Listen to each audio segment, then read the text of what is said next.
Reiterados saludos a cada uno de ustedes y a los colegas también que recién han podido ingresar a esta sala.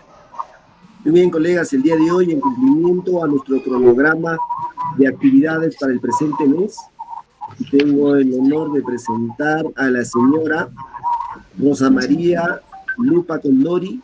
Ella es obstetra y coordinadora de charlas educativas de Acertar, una institución que viene trabajando ya años anteriores con nuestra institución educativa. Acertar es un centro de orientación familiar. Y, de acuerdo a la agenda de trabajo de la planificación programada con anterioridad, se ha previsto la realización de este programa denominado Aprendiendo a Amar en 2 jornadas de trabajo, el día de hoy, que empieza a las 5 de la tarde, y hasta aproximadamente 6:45, y el día de mañana también.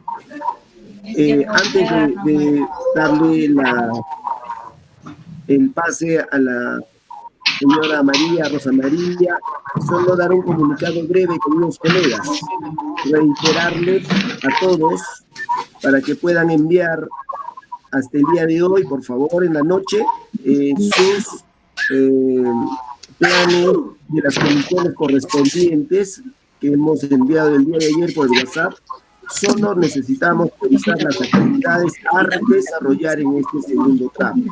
El día de mañana la Comisión de Instrumentos de Gestión se va a reunir para poder revisar plan por plan y poder priorizar y determinar las actividades en nuestro PAC para lo que corresponde a este segundo tramo.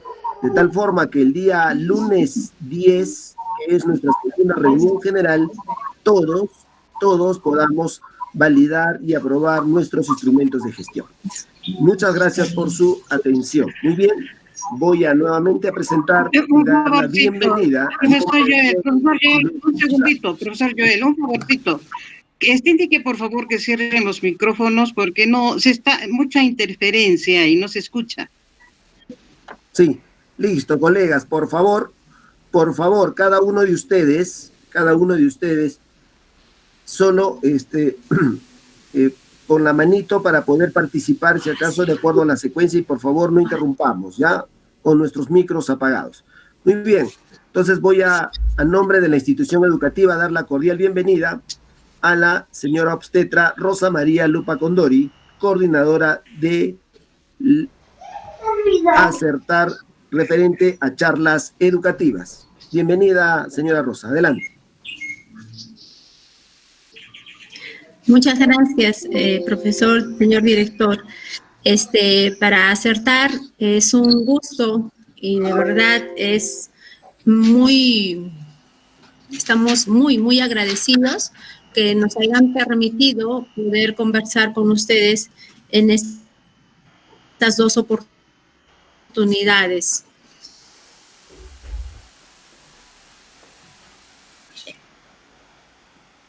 Voy a compartirles mi pantalla. Permítanme. Para poder continuar. Solo se ve su foto. Recién va a compartir, Kelita.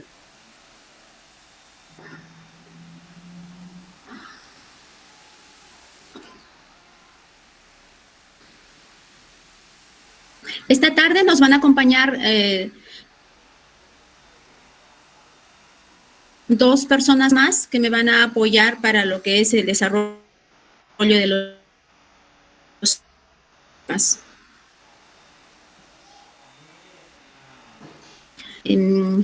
A ver. Buenas tardes.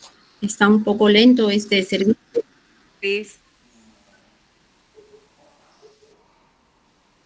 Ya, no se ve la cámara. Bueno. A ver, no, ya prendí mi cámara. Deberían de estarme viendo a mí, pero bueno. Algo debe estar pasando. Permítanme. pero no estamos viendo ningún documento compartido. La estamos viendo ustedes. Bueno, mientras voy avanzando ahorita para poderles En la parte presentarles las personas que nos van a acompañar esta tarde. Son la doctora Marilyn Cáceres, ella es abogada y tiene estudios en posgrado también en matrimonio y familia. Ella también es esposa y es madre.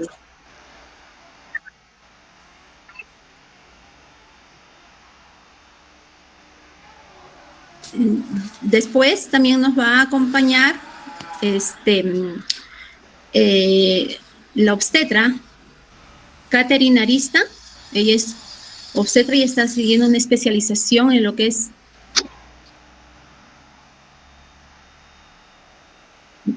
ya. Muchas gracias. Estoy en eso. Ahorita seguro se...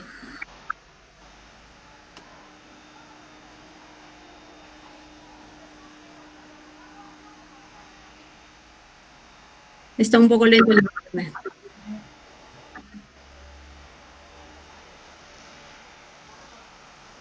Permítanme unos minutos.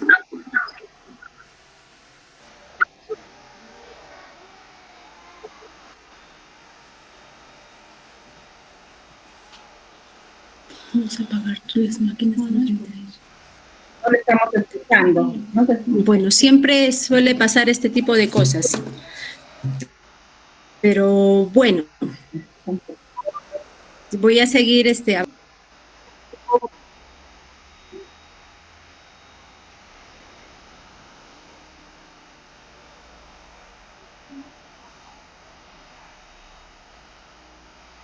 Ahora sí. educando en... Ya, el programa se llama Educando en el Amor. Acertar es una asociación civil, Elsa Rodríguez Torres, por eso es el acrónimo de Acertar. Y también las personas que vamos a exponer ahora somos parte del Centro de Orientación Familiar. Acertar tiene varios puntos de atención a la mujer, que son talleres para mujeres, el CAN, que es el Centro de Ayuda a la Mujer, y el COF, que es el Centro de Orientación. ¿Listo? Las ponentes del día de hoy les he hablado y les he mencionado que es la abogada Marilyn Cáceres. Ella es máster en Derecho de Familia, esposa y madre. Catherine Arista, obstetra con especialidad en atención primaria con mención en cáncer ginecológico. Ahorita yo estoy también Y pues quien habla, Rosa María Lupa, obstetra, orientadora familiar, esposa y también madre de familia. Este programa, Educando en el Amor, consideramos que es importante en estos tiempos en que estamos en una sociedad tan, con una, ¿qué les puedo decir? Llevados, ¿no? Por un consumismo. Es una modernidad líquida, ¿no? Según el sociólogo Bachman, donde actualmente hemos perdido los valores, hemos perdido las costumbres, lo que nos arraigaba, y estamos, como dicen, ¿no? Como los líquidos, como un fluido, dejándonos llevar por las corrientes y ya no hay esa estabilidad que incluso se manifiesta en las relaciones personales, ¿no? Que todo queremos, pues sí, ya no me llevo bien contigo, si pues mejor cambiamos de pareja o cambiamos, si pudiéramos algunas veces, ¿no? En algunas situaciones, como les repito, soy esposa y también soy mamá, o de repente los hijos, ¿no? Quisieran cambiar de padres o quisiéramos cambiar de hijos. Pero bueno, es importante educar en lo que es el amor. El amor hoy en día está tan tergiversado, ¿no? Tan manipulado este término. Pero si nosotros, cuando encontramos este amor, cuando amamos o cuando nos aman, es que nosotros somos felices, ¿no? Pero ¿qué es la felicidad? Decimos. La felicidad, a veces nosotros pensamos y decimos cuando tenga, ¿no? Tal o cual cosa, o cuando posea, o cuando tenga el poder de hacer algo, o cuando tenga y me sienta feliz disfrutando y yo tenga ese placer, voy a ser feliz, ¿no?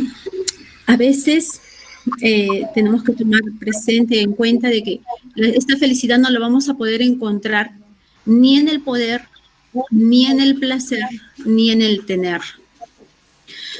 Para entonces poder encontrar esta felicidad, primero encontrémonos quiénes somos nosotros. Sobre todo, un poquito para que ustedes se ubiquen, ¿no? Hemos pedido que por favor ustedes nos escuchen primero porque este es el programa que llevamos a los adolescentes. Estamos tratando de hacer una versión, ¿no?, para los docentes, porque ahorita son ustedes los que los tienen a los jóvenes. Para nosotros es casi imposible llegar en esta situación actual de pandemia a los jóvenes, ¿no? Por lo mismo de que no tenemos estos medios o los jóvenes no tienen acceso a un internet permanente. Entonces, les vamos a suplicar que ustedes sean los portavoces de un poquito educar en el amor. Está bien darles matemáticas, darles química, darles física, sí, también, pero también hay que educar esta afectividad, esta sexualidad. Existen en la comunidad, en nuestra sociedad actual, muchos programas de educación sexual, pero estamos dándonos cuenta que son fallidos porque solamente van a un mero informar.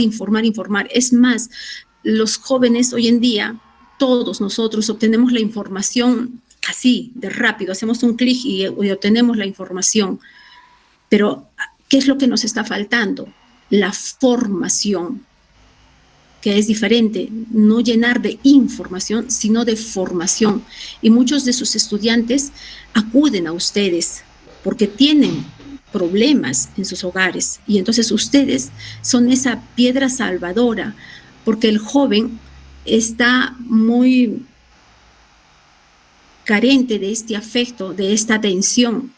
Si hasta los adultos estamos con los nervios de punta por la situación en la que estamos, porque nos estamos enterando que ya mi amigo, ya mi compadre, ya mi familiar está contagiado con este virus, entonces esta realidad que estamos actualmente de verdad que es muy diferente y nos está teniendo a todos más ansiosos que antes. Entonces es importante que nosotros nos descubramos, ¿no? ¿Quiénes somos? ¿Quién soy yo? ¿Solo soy un accidente? ¿Solo soy un encuentro bioquímico de células? Se encontró el espermatozoide de papá, el óvulo de mamá y pues por accidente llegué yo. ¿O alguien pensó en mí? Personalmente me gusta pensar en esta tercera opción, en que alguien pensó en mí, nacido con un propósito escogido por el Padre. Les comento un poco mi testimonio de vida. ¿Cuál es mi propósito? Personalmente he descubierto este propósito. Yo nací en 1970. Ya se estaban instalando aquí en Arequipa todo lo que son los métodos anticonceptivos. Soy la cuarta de 5 hermanos. Mis papás, unos jóvenes muy ansiosos, entusiastas por la vida, pero muy precarios en cuanto a la economía, decidieron pues ya no tener más hijos. Cuando tuvieron 3, ¿no? Entonces mamá fue a hacerse poner una inyección, por si acaso tengo permiso para contar este testimonio, una inyección anticonceptiva al Hospital Goyeneche, y le pusieron la inyección, pasaron los meses, empezó con las náuseas, los vómitos, y esa era yo. Entonces yo nací a pesar de una inyección anticonceptiva. Entonces creo yo que he descubierto mi propósito en el poder conversar con los jóvenes, conversar con profesores, conversar con padres de familia y animarles a descubrir esta educación en la afectividad para que así bien encauzada, ¿no?, podamos construir buenos padres, buenas madres, porque nadie nos enseña a ser padres, lo aprendemos en el camino. Y es toda una aventura. Muchos de ustedes han de ser padres, ¿no? O tendrán hijos. Es toda una aventura, pero a veces también cometemos muchos errores. Entonces, qué interesante sería descubrir que ahora tu hijo de 5 años, o tu hijo de 3 años, o tu hija de 18 años, va a ser madre. Entonces hay que formarlos para eso. Así no sea, si no escoge la vocación del matrimonio y va a hacer, se me ocurre, un sacerdote, claro, no va a tener una familia biológica, pero la maternidad en la mujer y la paternidad en el varón está inscrito en su ser. Entonces la venimos transmitiendo, esta maternidad, esta paternidad. Entonces, eso, yo los invito a descubrir cuál es el propósito. Yo creo que ustedes ya han descubierto el propósito en su vida, por eso es que son maestros. Y no es fácil ser maestro, y no cualquiera es maestro. Si ustedes son maestros de vocación, me quito el sombrero, les hago una gran reverencia porque en ustedes está, como dice, en sus manos está el futuro de nuestro país, el futuro de nuestro mundo. Son ustedes los que forman a las personas. Claro que son los padres de familia, pero muchas veces los padres en el hogar, por diferentes causas, tratamos de que vamos, ¿no? Y se los dejamos a ustedes, a nuestros hijos. Entonces, ustedes tienen la segunda oportunidad de poder formar a estos hijos, a estos jóvenes y hacer en ellos que descubran este propósito. Nosotros en la vida, nuestra vida es como una partitura y cada uno de nosotros, nuestro propósito es cada una de estas notas. Podemos ser una blanca, una redonda, una negra, una corchea o un silencio. En la vida, la melodía de nuestra vida no va a funcionar igual si cada uno de nosotros no cumple con ese propósito. Así sea un silencio, si le quitamos un silencio a esta partitura, la melodía no suena igual. Entonces, ¿cuál es el propósito de la creación del hombre y su fin? Nosotros hemos sido creados por amor y somos creación para amar y ser amados. Existimos para amar y ser amados, nunca, nunca para usar y ser usados. Nos dejamos llevar por esta sociedad consumista y nos ponemos a usar a veces a las personas. No, ya no me haces feliz, entonces te desecho, te descarto. Nosotros las personas somos una unidad de cuerpo y alma con esos 3 niveles de acción. En realidad existen varias propuestas en cuanto a los niveles de acción o a las dimensiones. Yo les he traído donde tenemos 3 para hacerlo un poco más sencillo, ¿no? Tenemos lo biológico, lo psicológico y lo espiritual. Esto tiene un orden interior. Si nuestra pirámide está en orden, pues va a tener una estabilidad. Pero cuando tenemos un desorden, y lo que pretendemos hacer hoy en día, ¿no? Todo es lo biológico. Si me apetece, si está bien, si me conviene, si no me conviene. Entonces, ¿qué hemos hecho? Invertir nuestra pirámide, poner lo biológico por lo psicológico por encima de lo espiritual. Y nuestra pirámide pues no va a tener ese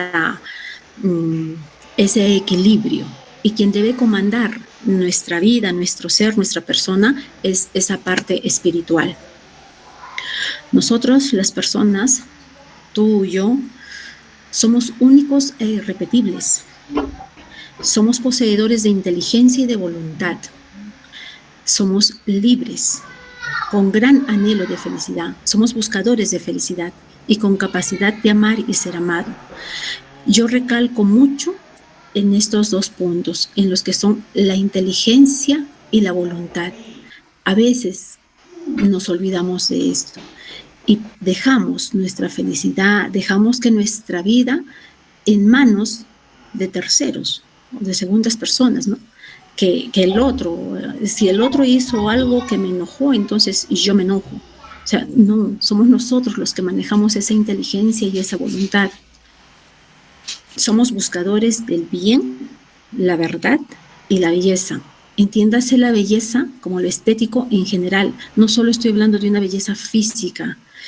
A veces me ha tocado ver en la combi, ¿no? Cuando iba a los colegios, jovencitas muy bellas, físicamente hablando, pero que pues con un lenguaje tan florido que ya dejaron de ser tan bellas. Vamos a siempre ir en búsqueda de la verdad. Nosotros nacimos para ser personas reales. No existen las personas perfectas. No hay la madre perfecta, el padre perfecto, el hijo perfecto. Los alumnos perfectos no los vamos a encontrar. Nosotros somos los artistas de nuestras vidas. y no les demos el pincel a nadie. Nuestro programa, Educando en el Amor, consta de 5 sesiones. Nuestra primera sesión es cómo vivir la amistad en la adolescencia. El objetivo de esta sesión es hacer llegar a los adolescentes cuál es el concepto, ¿no?, de una verdadera amistad, cómo debe elegir a sus amigos, cuáles son estas virtudes que vamos a elegir en las personas.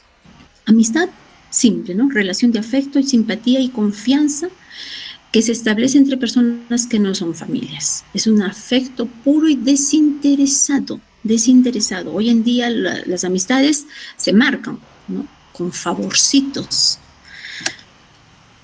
Hay que diferenciar la amistad de la complicidad. Es sencillo. Los amigos son los que nos llevan a hacer el bien.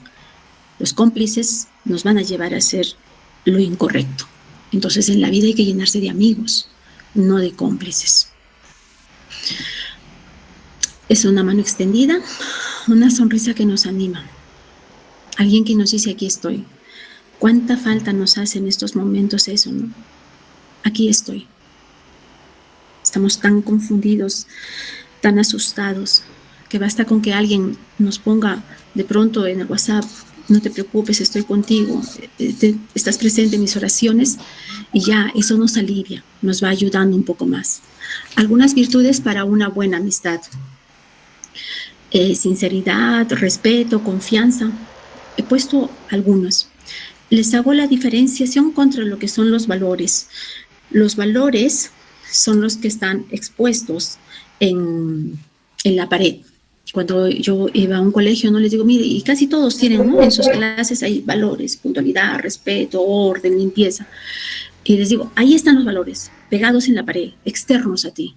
Cuando tú los practicas, cuando tú practicas esa puntualidad, cuando tú practicas esa responsabilidad, entonces te vuelves virtuoso, te vuelves responsable, te vuelves ordenado, te vuelves puntual, eres leal. Entonces es importante buscar estas virtudes en las personas para conseguir una buena amistad. Esto no lo vamos a poder descubrir en una noche, ¿sí? Esto lo vamos a ir descubriendo conforme conocemos a las personas. No hay que llenarse de valores, hay que llenarse de virtudes. Esto es lo que llamamos nosotros nuestro camino del amor. Y eso hay que explicárselo a los jovencitos y hay que tenerlo claro nosotros como personas. Varones y mujeres somos seres sexuados y siempre vamos a tender a este abrazo, porque es así nuestra biología, nuestra psicología, nuestras emociones. Varón y mujer siempre vamos a tender a esto, pero no podemos pasarnos de frente, hay que ir con un camino del amor. Nuestro camino del amor somos, entonces, primeramente conocidos, donde surge la atracción. Va a pasar un tiempo entre 4 y 6 semanas y vamos a ser amigos. Otra vez pasa unos 4 a 6 semanas y vamos a pasar a ser enamorados. ¿Por qué les pongo este tiempo de mínimo de 4 a 6 semanas? Porque en este tiempo yo voy a ir conociendo a esa persona, voy a ir evaluando si esta persona tiene esas virtudes que yo busco en otra persona. Porque si yo me voy simplemente de conocidos, como lo que pasa actualmente, ¿no?, en nuestros jóvenes, de conocidos, se pasan a hacer las cosas que hacen en el matrimonio. Van a una noche, se lo miró, hubo atracción, sí, lindo, besos van, besos vienen, copas van, copas vienen y terminamos, ¿no?, haciendo lo que hacen los casados, es lo que les digo. Entonces, no, primero hay que conocer, tampoco el que apenas lo conozco ya es mi amigo, no, tengo que conocerlo, tengo que ir viendo si esa persona es sincera, es respetuosa, es honesta, es limpia. ¿Y cómo me voy a dar cuenta? No me lo voy a dar cuenta de primera impresión, sino que lo voy a ir conociendo. ¿Cómo? Voy a ir a tomar un café, voy a ir a comer una pizza, voy a ir a comer una salchipapa, voy a ver hasta la manera en que come, qué es lo que me relata en el camino, qué me está contando, qué me está hablando, cómo se comporta. Todo eso uno va evaluando y podemos pasar a nuestra siguiente fase, que es la de enamorados. Y después de enamorados, pues ya pasamos a novios y posteriormente a lo que es nuestro, el matrimonio en sí, ¿no? Es importante que a los chicos en el enamoramiento, eso, tratar a los demás como les gustaría que traten a tu futuro esposo o a tu futura esposa. A tu futura esposa te gustaría que la estén así tocando por aquí y por allá, o a tu futuro esposo que le estén lastimando. Les comento que con esto de la violencia a veces somos las mujeres las que más agredimos, y me ha tocado ver en los colegios, en los recreos, como me quedaba en el intermedio, como las chicas agarraban así las botellas descartables y ¡pum!, se las tiraban a los chicos, y el chico pues ahí, no, todo calladito ya. Pero si algún chico le tocaba a la chica, pues ahí sí, wow, escándalo, qué violencia y todo lo demás. O sea, hoy en día nuestra sociedad está empoderando de una manera equivocada a las muchachas, ¿no? A las mujeres. Hay que tener mucho cuidado al respecto. Bueno, esta es lo que termina nuestro primer tema. Y están los teléfonos, el correo de lo que es Acertar. Les voy a pedir que por favor, si es que hay alguna pregunta, lo vayamos poniendo en el chat, y ya más adelante vamos respondiendo las preguntas. Mil disculpas por las interrupciones, de verdad que yo sí me pongo nerviosa cuando no tengo las cosas bien, y bueno, mil disculpas. ¿Les parece si tenemos 5 minutitos de receso para nuestra segunda ponencia, o cómo lo ven ustedes? Sí, está bien. Está bien. Ya, listo. Entonces, los 5 minutitos para estirarnos, tomar un poco de agüita, de repente, abrigarnos, y continuamos. Gracias, muchas gracias. No abandonemos la reunión, colegas, por favor, solo vayamos a tomar agüita, algo, ya, por favor. Ahora vamos a continuar con nuestro segundo tema. Para ello invitamos, por favor, a la abogada Marilyn Cáceres. Marilyn, estamos atentos. Muchas gracias, Rosa María. Buenas tardes con todos. Agradezco esta oportunidad para poder compartir con ustedes el segundo tema de este programa Educando en el Amor. Este segundo tema tiene como título Somos hechos para amar. El objetivo de este tema es reflexionar acerca del amor, distinguiendo el enamoramiento de la pura atracción, la ilusión. ¿Cómo reconocemos? Responde a algunas preguntas que tienen los jóvenes, y también los maestros, y también los padres de familia. ¿Cómo reconocer el amor verdadero? Los chicos también se preguntan: tengo miedo de tener sexo, pero él me presiona, ¿qué puedo hacer? ¿Cómo ayudo a mi hijo a esperar? No quiero un embarazo antes de tiempo. En la antigüedad, los filósofos llamaban a los seres humanos como microcosmos, como pequeños universos. Hasta ahora tenemos esa concepción, ¿no? Que todos somos un pequeño universo, con diferentes pasiones, con diferentes sentimientos, con diferentes vocaciones, con diferentes anhelos, diferentes deseos. Pero tenemos algo en común con todos los demás seres, con los animales, en algo específico, también con los seres racionales, porque tenemos inclinaciones que se derivan. Todos los seres se resisten a dejar de existir. Ninguno quiere morir, ninguno quiere que lo maten. Y aquí surge un instinto que se llama el instinto de conservación.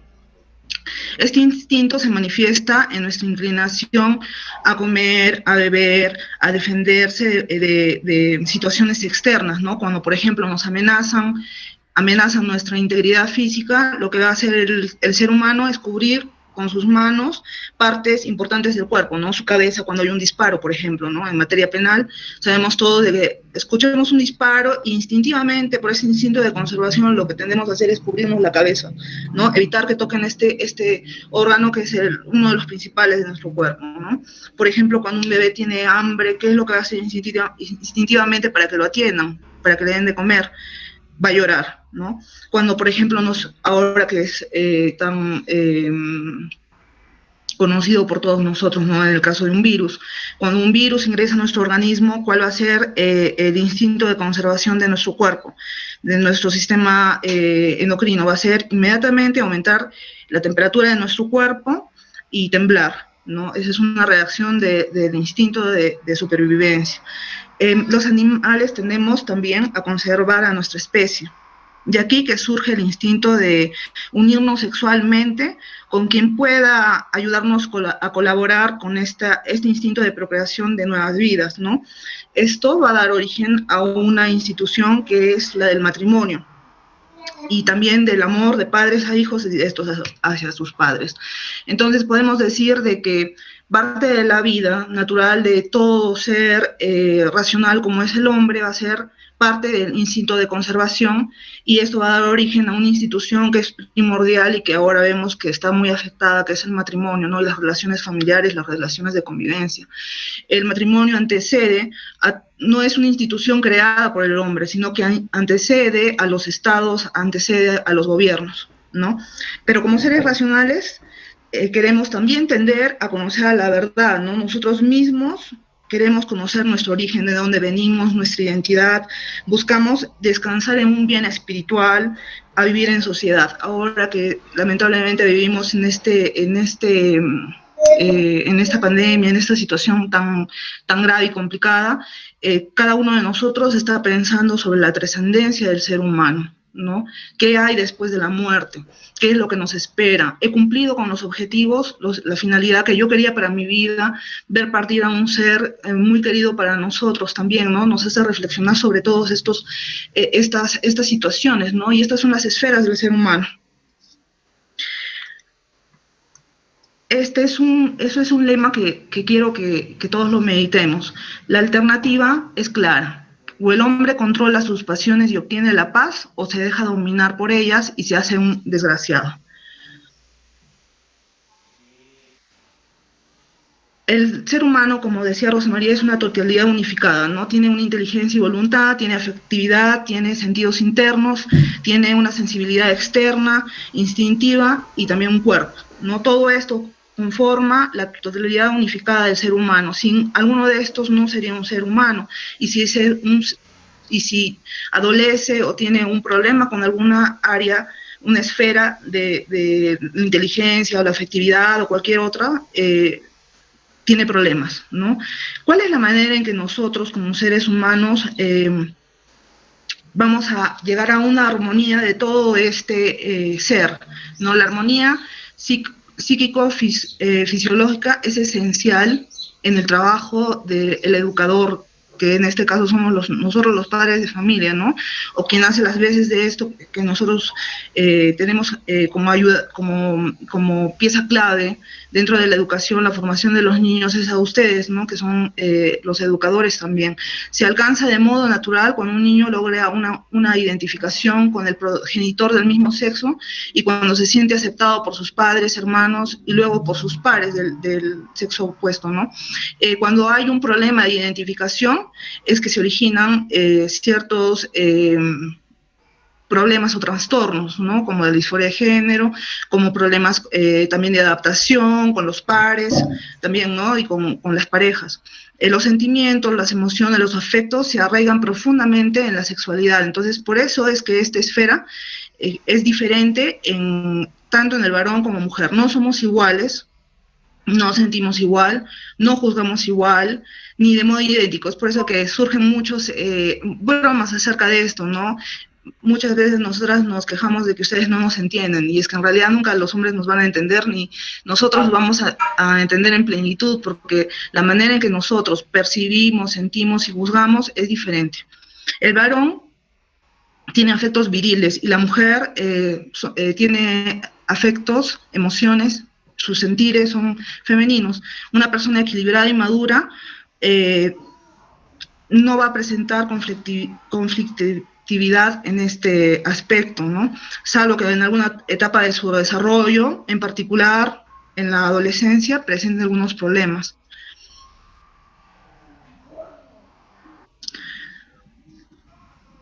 La persona madura es la persona que ama realmente, ¿no? La madurez, ¿qué es la madurez? La madurez en el sentido psicológico y espiritual es el estado de perfección que corresponde a una persona en un determinado momento de la vida. Este estado de perfección significa, por un lado, el desarrollo pleno de todas sus facultades, en particular de la inteligencia y la voluntad, y por otro, la armonía de todas las otras dimensiones que hemos estado hablando.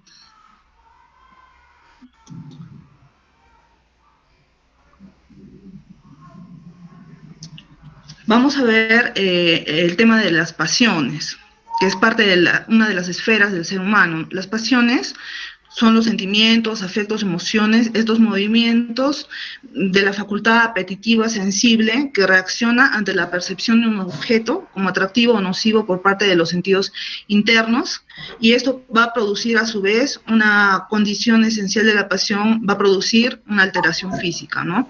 Esta dimensión afectiva o pasional pertenece a la dimensión corporal del hombre. ¿Por qué decimos esto? Porque el ser humano conoce a través de sus sentidos externos y de sus sentidos internos. Sentidos externos llamamos a los sentidos de la vista, del olfato, del gusto, del tacto.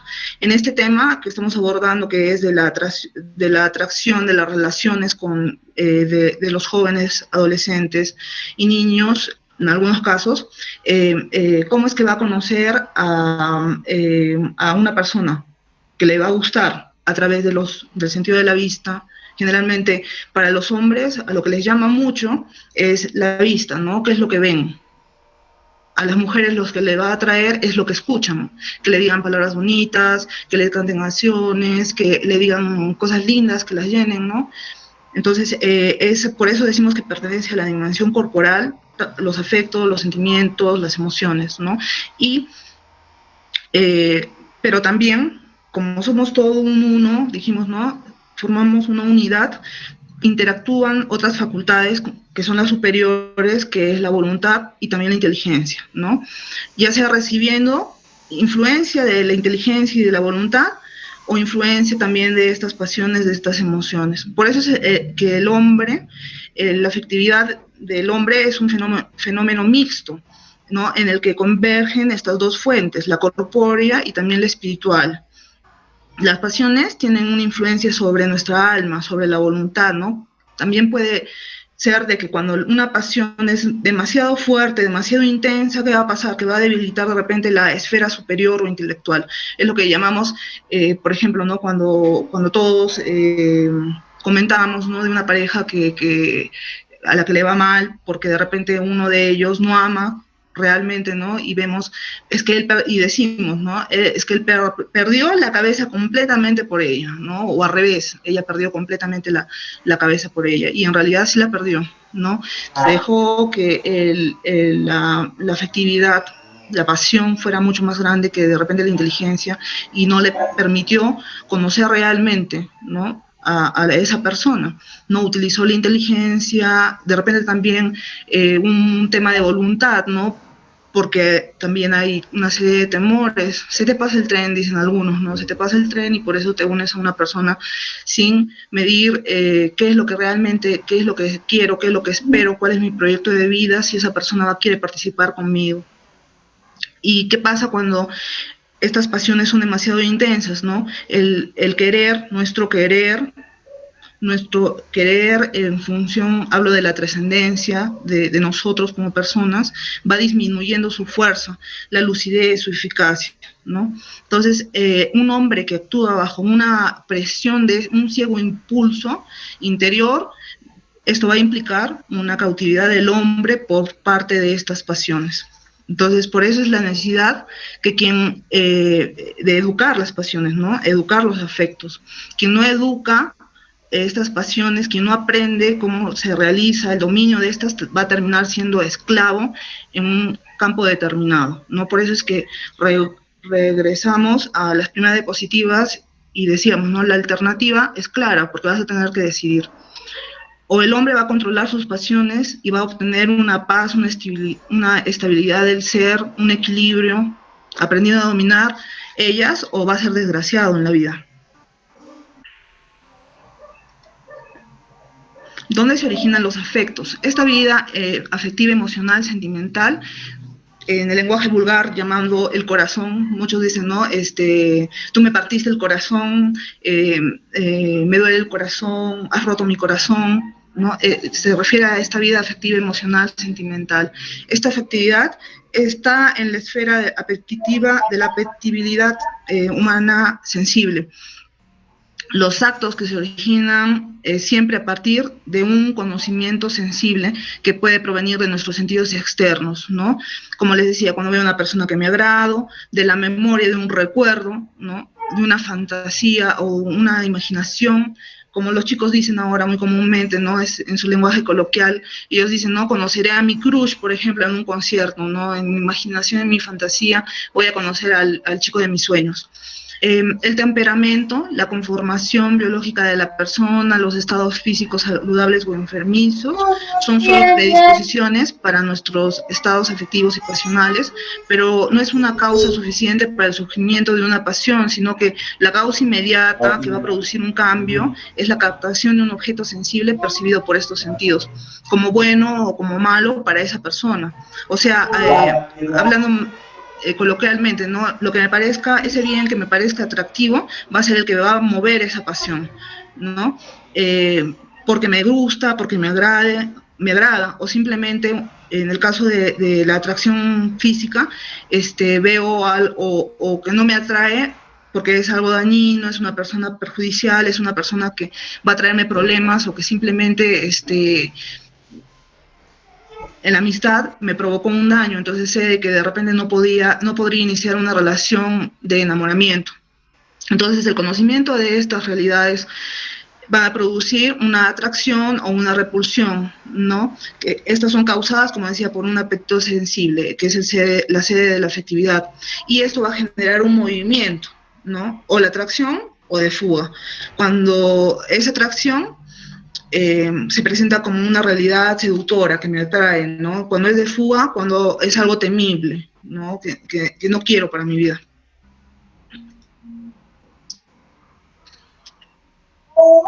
El movimiento afectivo va acompañado de cambios físicos, ¿no? Una mímica externa de la pasión, ¿no? Es generalmente, por eso que vamos a descubrir, mediante estas reacciones, se descubre cuáles son las emociones, ¿no? Por ejemplo, en el caso de la atracción, se acelera el corazón, me pongo pálido o me ruborizo si es que me gusta, va a haber una sudoración del cuerpo, los ojos desorbitados, ¿no? Estos son los signos que a veces no a veces, sino que estos signos son los que nos permiten percibir que alguien tiene ciertas sentimientos, ¿no? Como que teme, que goza, que desea, se desespera. A esto le denominamos movimiento afectivo. Pero ¿cómo diferenciar?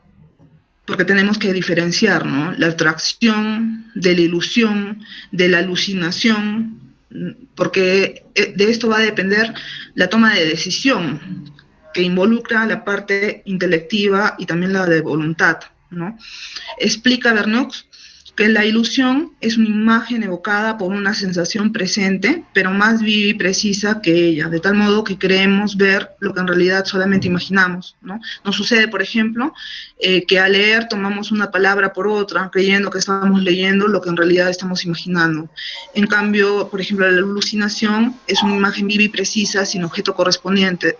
De todos modos, sigue diciendo este mismo autor, también está la imagen alucinatoria que es evocada con ocasión de una sensación, por lo que entre ilusión y alucinación solo media una diferencia de grado. La base sensible de la alucinación es menor que en la ilusión, ¿no? Entonces, ¿qué pasa en el caso de los adolescentes, de los jóvenes?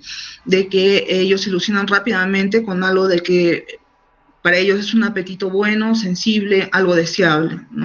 De repente el chico más guapo de la clase o el chico más popular de la clase que llama mucho la atención, y nosotros nos imaginamos, especialmente pasa en el caso de las mujeres, ¿no? Que porque es amable conmigo, ya le gusto. Y esa es una ilusión, ¿no? La ilusión que de repente puedo iniciar una relación afectiva con esta persona, cuando en realidad simplemente el chico está buscando una amistad, ¿no? Y ahí se genera un desborde de emociones. Hay individuos que son más imaginativos que otros, ¿no? Es lo que determina lo que se denomina un tipo imaginativo. Se dice en términos generales que una mujer es más imaginativa que el varón y que los jóvenes lo son más que los hombres maduros, refiriéndome a la edad, ¿no? El hecho concreto es que la persona muy imaginativa es más apta para las disciplinas que se basan en la imaginación, por ejemplo, en las matemáticas, que para las que se exige una mayor abstracción, ¿no? Hay una idea un poco estereotipada acerca de la ilusión, ¿no? Porque la ilusión, la imaginación no es del todo incorrecta, sino hay que encauzarla, como hemos estado diciendo, ¿no? Nosotros tenemos que aprender a educar nuestros afectos, nuestras emociones, la imaginación, la ilusión, porque forman parte de la esfera del ser. Entonces, por ejemplo, si nosotros descubrimos que un alumno tiene mucha imaginación, nosotros tenemos que ayudarle a encauzar esa imaginación para lo correcto. Cuando hay desorden de pasiones, de emociones, de imaginación, es que hay problemas. Entonces, inclusive, si es que, como les presentaba el caso de esta chica de que tenía la ilusión de este chico, podemos distraer la atención de esta chica en otra imaginación, ¿no? Por ejemplo, descubriendo qué es en lo que ella destaca. De repente destaca en las artes, de repente destaca en el deporte. Entonces, distraer esta atención a esto, ¿no? Es por eso de que no está mal utilizar el ejemplo de los deportistas o las personas que se dedican a ciertas actividades, ¿no? Tienen su vida tan ordenada, tan disciplinada y desarrollando ciertos hábitos y virtudes buenas para su vida que no están generando imaginación e ilusión en temas de la afectividad.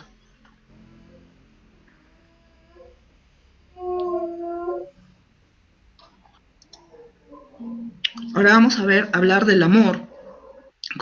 Todo el mundo habla del amor, ¿no? El Día de los Enamorados, se dicen frases muy bonitas, pero ¿realmente conocemos lo que es el amor? No hay amor ordenado si uno no se ama a sí mismo, pero el amor genuino implica olvidarse de sí mismo, querer encontrar la propia vida, es decir, llevarla a una plenitud significa amarse a sí mismo de veras, pero no es posible a menos de aceptar perder esa vida. Por supuesto, en una pérdida transformante. El olvido de sí se convierte de este modo en el verdadero acto del amor hacia sí mismo, siempre y cuando la realidad a la que uno acepta entregarse y por la cual decide olvidarse de sus propios intereses actuales sea capaz de devolvernos a nosotros mismos un modo renovado, más perfecto y pleno. El amor implica darse a uno mismo. Los que somos creyentes sabemos esto, ¿no? Que Jesús entregó a sí mismo por amor a cada uno de nosotros, y no hay un amor más grande que dar la vida por sus amigos, es lo que decía, lo que dice él, ¿no? Entonces, esto implica el darse a sí mismo, pero este deseo de darse no significa de despojarme para que me hieran, para que me maltraten, sino que el darse hacia la otra persona implica de que nosotros nos vamos a ir renovando para mejor. Mi deseo de unirme a esta persona es porque yo voy a ser transformada a un ser más perfecto y pleno. Por eso es que el amor implica de que ambas personas se conozcan, como decía Rosa María en la primera sesión, ¿no? Que hayan tenido una amistad larga, que ya se conozcan como amigos, que no hayan ilusiones ni imaginaciones de una persona, y a veces nosotras idealizamos a alguien, ¿no? O decimos frases incorrectas como yo lo voy a cambiar, él va a ser mejor, de repente tiene algunos vicios que nosotros le conocemos de enamorado, ¿no? O también ellos, de repente ella es floja, o de repente él consume mucho alcohol, y decimos, cuando somos amigos o enamorados, que lo vamos a cambiar, pero el amor acepta a la otra persona y también se da en la confianza de que los dos nos vamos a transformar para lo mejor. Si nosotros conocemos de esos vicios, hacemos mal en decir que lo vamos a cambiar, porque el amor implica también aceptación. Entonces, si tú sabes que no vas a poder con estos defectos, porque todas las personas, como dicen, ¿no? La carne viene con hueso, todas las personas tenemos defectos y virtudes, pero si esta persona no tiene el deseo de ser mejor y yo no voy a poder sobrellevar este problema, entonces lo ideal sería no continuar con la relación y continuar con una amistad de repente, ¿no? O de repente también esa persona en la amistad se da cuenta de que quiere ser mejor y transforma su vida, pero es el deseo personal. Entonces ambos vamos a proyectarnos en dar lo mejor en la relación, y eso es amor. Por eso el amor implica madurez de decisión, decidir unirme a una persona para darme a mí mismo, y eso va a ser recíproco. Cuando no existe el olvido de sí, el amor se corrompe, carcomido por el egoísmo, porque este vicio es precisamente un amor desordenado hacia sí mismo que bloquea la entrega total e incondicional al otro. No debería resultarnos difícil entender que todo amor que no quiere comprometerse definitivamente es una mezcla de amor en bajas dosis con una alta cuota de egoísmo.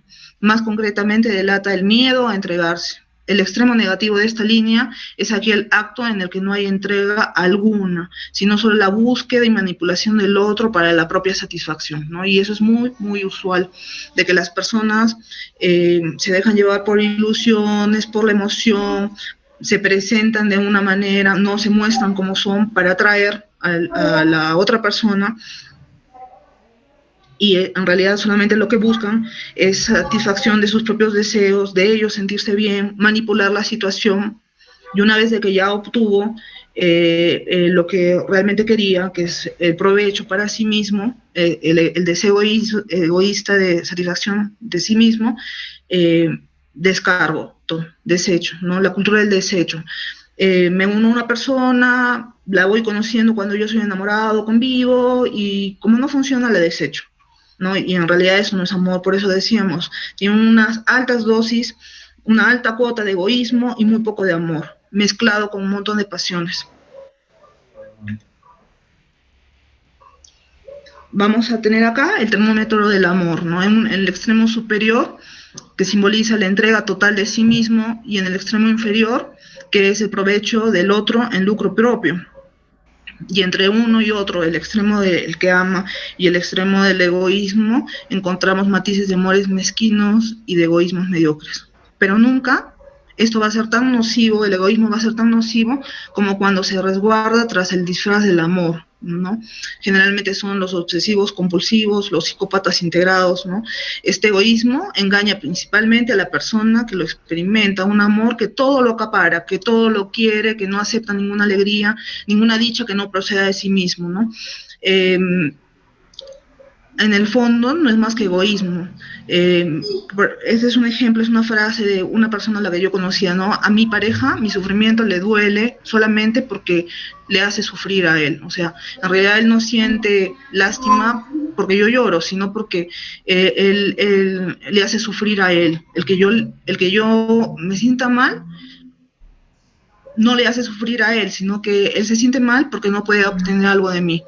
El verdadero amor en realidad es una donación al otro que implica el verdadero olvido de sí, ¿no? La caridad que hace el bien para experimentar que hace el bien, no busca hacer el bien, sino sentirse bien o creerse bueno, y eso no es caridad, ¿no? Es un egoísmo que accidentalmente coincide con la realización exterior, con los actos de caridad.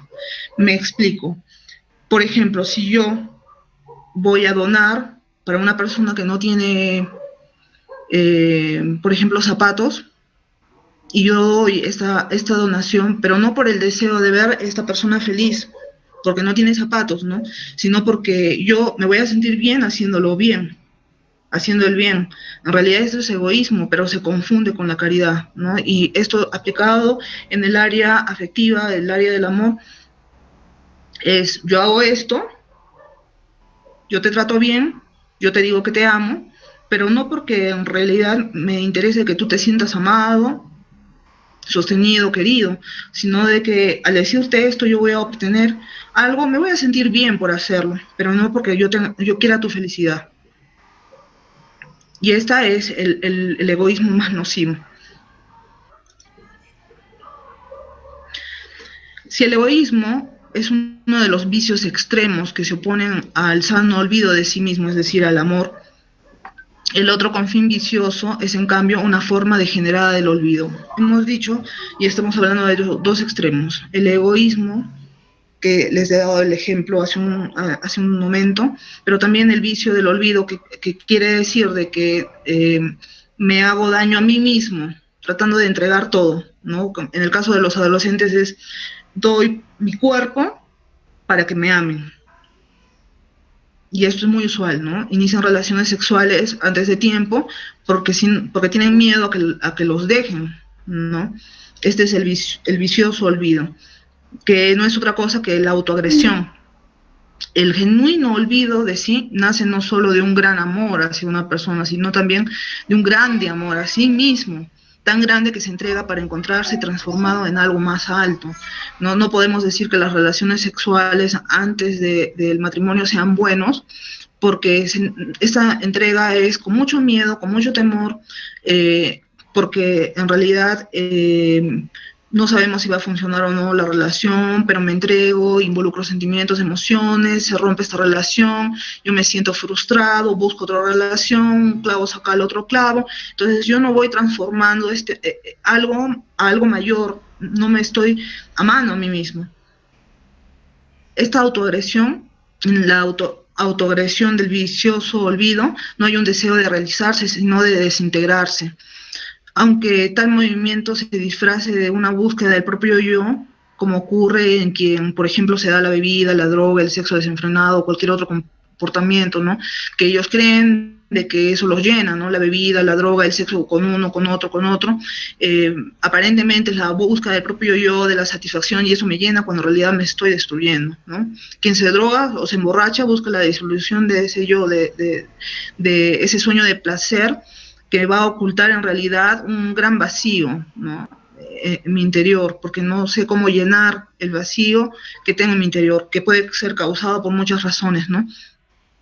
¿Y qué puedo hacer yo si tengo mucho dolor, si estoy atravesando por un problema? Hay dos respuestas que generalmente les van a aconsejar a los jóvenes, e incluso nosotros siendo adultos, ¿no?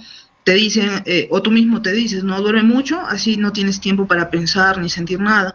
O tú piensas en ti mismo y en nadie más, que es el otro extremo, ¿no? O escapo, fugo de este sentimiento que puede ser angustia, temor, miedo, dolor, o fíjate nada más en tus emociones, en tus sentimientos, piensa en ti y en nadie más, ¿no? Entonces esta mala dialéctica a pensar en uno mismo o dejar de pensar en todo, incluso en sí mismo, es incorrecto. ¿Qué alimenta este egoísmo nocivo de hacerme daño, ¿no? Al hablar de los modos de dependencia que puede sufrir una persona, Elizabeth Lucas distingue cinco fuentes fundamentales, ¿no? La dependencia de la aprobación de los demás en general. Acá lo tengo en cuadro.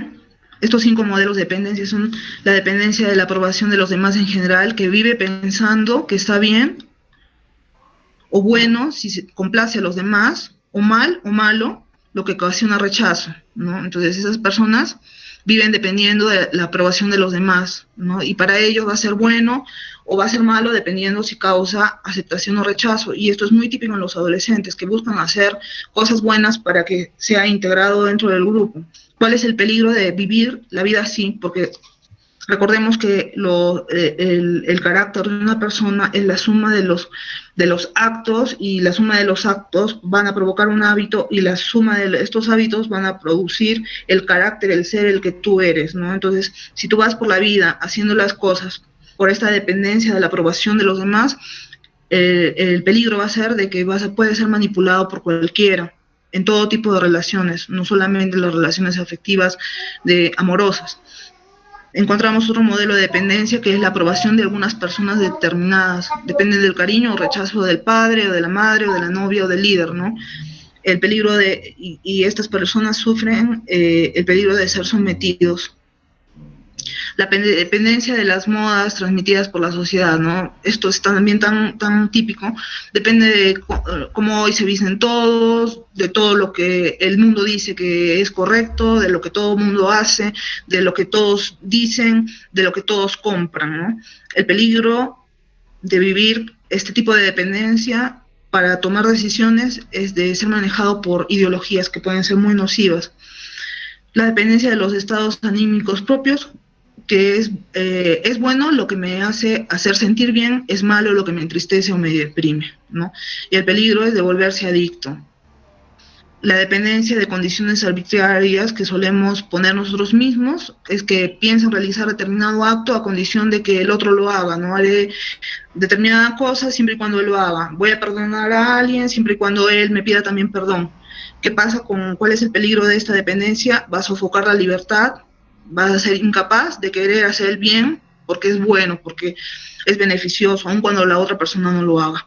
Pero de estos 5 modelos de dependencia de la conducta del ser humano, el que nosotros estamos tratando es el cuarto, que es la dependencia de los estados anímicos, que hago las cosas porque me siento bien. Si no me siento bien, entonces no es bueno. Si me siento mal o me entristece o deprime, no lo voy a hacer, ¿no? Esto puede desencadenar en ciertas adicciones, ¿no? Las adicciones a relaciones abusivas, a la pornografía, al la ciberadicción, ¿no? Entonces, como les decía, este cuarto modo de dependencia se refiere al mal olvido del que hemos hablado, ¿no? Va a nacer de la servidumbre, de las propias sensaciones, de los afectos internos, es decir, cómo nos sentimos después de un acto determinado. Si tengo sexo antes del matrimonio, como me siento bien, no hay problema y es correcto, ¿no? Entonces me dejo llevar por una ilusión, como me siento bien, eufórico, está correcto. Si me siento aburrido, dolido o disgustado, es incorrecto. Entonces busca el propio bienestar emotivo. Y esto puede producir muchos desórdenes y como vemos, ¿no?, en las imágenes, ¿no?, que desencadenan en muchos hábitos nocivos que dañan al ser humano. ¿Cuál es la respuesta de nosotros como adultos que debemos formar, que debemos educar la afectividad, el autocontrol, ¿no? La madurez afectiva impone asimismo la adquisición de hábitos virtuosos. Esta es la clave, porque no podemos enfocar la educación de una manera negativa, sino de una manera positiva. El desarrollo de hábitos virtuosos que nos van a permitir dominar nuestros instintos, ¿no? Encontramos la virtud de la templanza en distintas facetas, y hablando sobre el enamoramiento, ¿no?, la castidad, la sobriedad, la continencia. Estos hábitos no nos van a eximir de luchas y de tentaciones, porque, como hemos dicho, los jóvenes están en un pleno desarrollo emocional, hay muchas hormonas de por medio, ¿no? Entonces ellos van a tener que luchar con muchas tentaciones, tanto externas como internas, de sus propios apetitos. Pero estos buenos hábitos nos van a ayudar a madurar a nosotros como seres humanos, pero también a ser virtuosos. Y este es el modelo de hombre al que todo ser humano debe perseguir, no solamente los jóvenes. En buena hora, si es que desde pequeños pueden adquirir estos hábitos, pero el modelo para cualquier ser humano de cualquier edad es el modelo del hombre virtuoso, ¿no?, que es el hombre normal, el que llega a un estado de virtud. Cuando uno llega a este estado de virtud, es el hombre normal, el que ha logrado la normalidad, ¿no? La normalidad de la norma es la medida perfecta, el canon que indica cuál es la medida que yo necesito para alcanzar el pleno desarrollo de mi naturaleza en todas las áreas, ¿no? La intelectual, la volitiva, la de la sensibilidad. Y quiero desarrollar, porque este tema es muy importante, y con eso ya vamos a estar acabando, ¿no?, que es la castidad, que es un hábito. Es decir, una cualidad estable, permanente, una buena inclinación o energía para obrar de un modo determinado, en este caso para obrar en el plano de la sexualidad, según un recto criterio de la razón, perfeccionada por otras virtudes como la prudencia y la fe, ¿no? No todos los bienes que se presentan ante cada una de las inclinaciones son bienes que van a perfeccionar nuestro bien integral. Pueden entrar accidentalmente con otros bienes, como por ejemplo, ¿no?, el deseo sexual que despierta en un hombre o una mujer puede colisionar con su inclinación de vivir en sociedad. Ese es el ejemplo de, por ejemplo, el adulterio, ¿no? Yo deseo a esa mujer, para mí es un bien bueno, pero en realidad va a colisionar con otros bienes, ¿no?, que es el bien del matrimonio, que es incluso el bien para mí mismo, ¿no?, porque va a desencadenar en mayores problemas. La castidad implica un aprendizaje del dominio de sí mismo, que es una pedagogía de la libertad humana, ¿no? La libertad humana exige una pedagogía en el dominio de sí por parte del ser humano, y la castidad es uno de los ámbitos donde se aplica dicho dominio. Tal vez uno de los más importantes. La falta o la ausencia de la castidad comporta la falta de dominio del hombre sobre las fuerzas más poderosas que va a experimentar en su interior, ¿no? La falta de dominio o falta de control equivale a una esclavitud. La esclavitud es sinónimo de prostración, derrota, desgracia. La castidad va a dignificar al hombre y requiere, en efecto, que actúe según una elección consciente y libre, ¿no? Es decir, movido e inducido personalmente desde dentro y no bajo la presión de un ciego impulso interior o de la mera coacción externa, ¿no? Hay muchas, conversando el año pasado que tuvimos la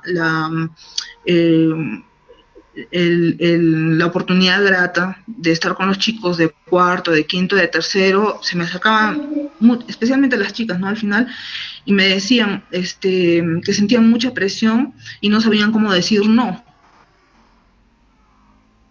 a la presión cuando les piden relaciones sexuales. Incluso ellos ya, algunos han iniciado relaciones sexuales, y lamentablemente ellos no es que querían hacerlo, o sea, realmente su voluntad era no, pero tenían una voluntad tan débil que no pudieron decir no, y es precisamente porque no se desarrollaron estas virtudes, ¿no? Porque la libre elección, porque el vivir en castidad es una libre elección, y esto solamente va a ser posible si se desarrolla una voluntad fuerte, ¿no? Y eso te va a motivar a buscar amar de ti mismo, porque ya hemos dicho, ¿no? Si no me amo a mí mismo, no puedo amar a otra persona. La castidad nos va a ayudar a alcanzar la armonía original, es decir, el dominio de todas nuestras potencias afectivas inferiores, pero también las superiores, que es la inteligencia y la voluntad. Y termino con esto, que es para reflexionar, que me gustó mucho.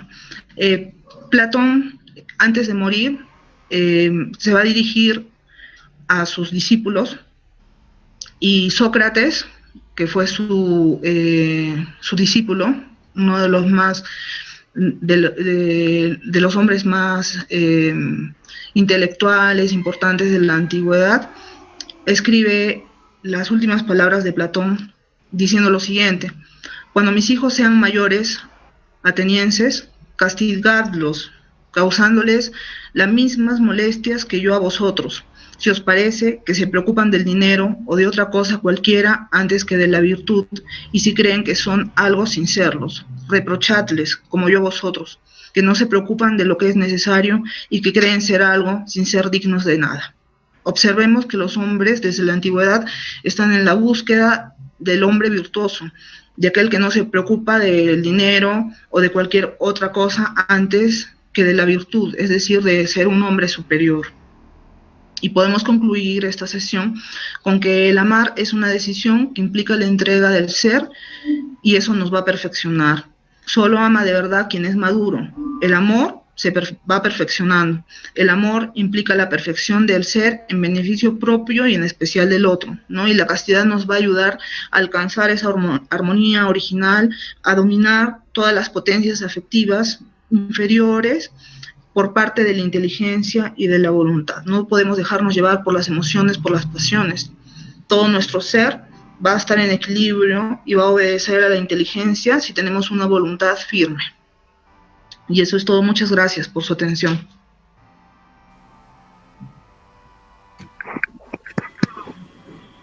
Gracias, Marilyn, gracias. Si es que necesitamos levantarnos, quizás unos 3 minutitos nomás ya, para continuar, por favor, ya vamos acabando. Nos falta el último tema de este día. ¿Puedo hacer una pregunta? Sí, claro. ¿Qué pasa cuando en medio de esta relación, en medio de estas etapas que se debe cumplir para poder formar una buena familia, surge la responsabilidad? Es decir, un embarazo antes de...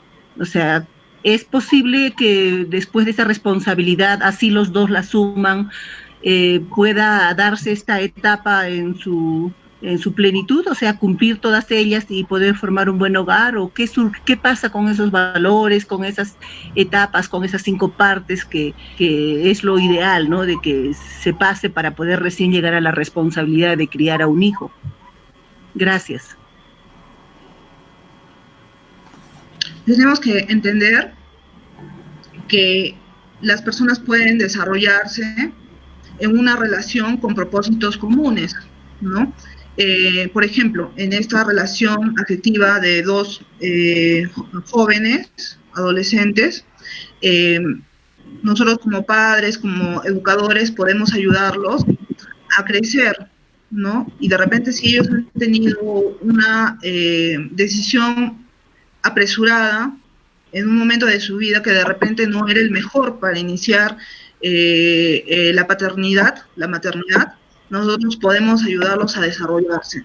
Eso no debe ser a presión del papá o de la mamá de ambos lados, ¿no? O sea, ustedes se casan porque van a iniciar una y ustedes se van a hacer del problema. O sea, lo ideal es que ambas familias puedan apoyar a ambos para su desarrollo personal, pero también como una familia, si es que ambos lo quieren, ¿no? Si es que ambos quieren unirse, y nosotros vemos también como padres que vemos que esto se puede perfilar a una buena relación, si hay de por medio amor, si hay de por medio conocimiento. Hay muchas situaciones involucradas.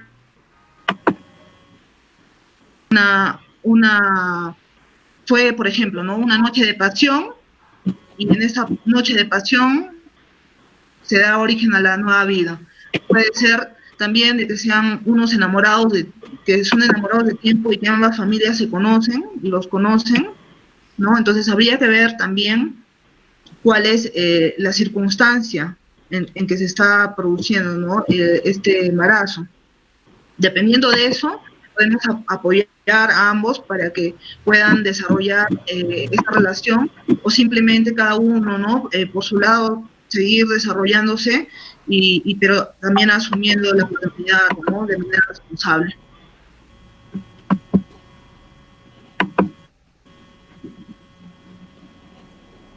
Gracias, Marilyn, gracias. Si podemos dar el pase, o si no, tenemos unos 3 minutitos para estirarnos un ratito y vamos cambiando la pantalla, por favor.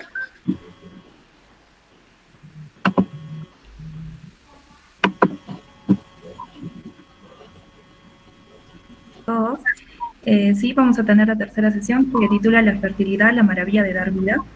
El objetivo de esta sesión no es nada más que dar a conocer cómo es que esta fertilidad inicia, ¿no? Pero no solamente el aspecto biológico, sino también vamos a dar énfasis al aspecto espiritual.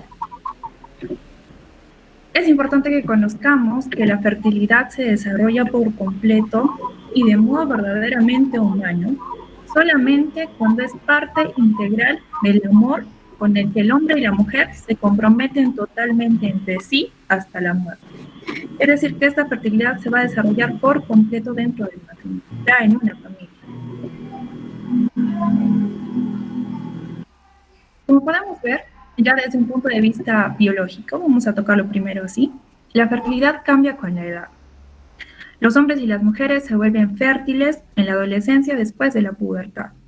En las niñas, podemos decir que empieza su periodo fértil a partir de la primera menstruación o menarquia y termina en la menopausia. Y en los varones, pues inicia con la primera eyaculación y pues de ellos tienen mucho más tiempo en adelante, ¿no? Estos cambios que ocurren y esta fertilidad suceden dentro de la adolescencia. Y esta es una etapa crítica para todos, ¿no? Ha sido una etapa crítica para todos. Y pues la adolescencia es un periodo de gran desarrollo físico, intelectual, afectivo y social. Efectivamente, ¿no? Vamos cambiando no solamente por la parte de afuera, sino también en nuestro pensar. Constituye una oportunidad estupenda para reafirmar su personalidad. Es por eso que esta etapa es crítica, ¿no? Porque ellos van a descubrir quiénes son, qué es lo que quieren hacer realmente. Nos dice también que los cambios físicos van a incidir en el desarrollo intelectual y afectivo. ¿Por qué? Porque ellos van a primero van a tener que quererse a ellos mismos y después van a poder querer a los demás, ¿no? Vamos a hablar ahora, un poquito vamos a ir recordando para hacer una introducción ya, cuáles son los cambios físicos y cambios psicológicos en los adolescentes.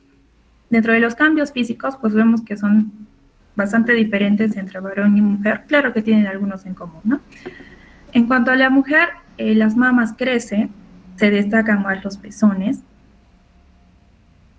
Vemos que los genitales se engruesan, aumenta de grosor también los muslos. Aquí no. En cuanto a los varones, aparece el vello facial, ahí lo que llamamos la barba, ¿no? Los hombros se van a ensanchar, se desarrollan más los músculos, el pene aumenta de tamaño y se oscurece y los testículos se agrandan. En ambos, la piel se va a volver más grasa y aquí es donde va a aparecer en algunos, no en todos, pero en la mayoría sí, lo que es el acné. Eso también es un tema para ellos pues crítico, ¿no?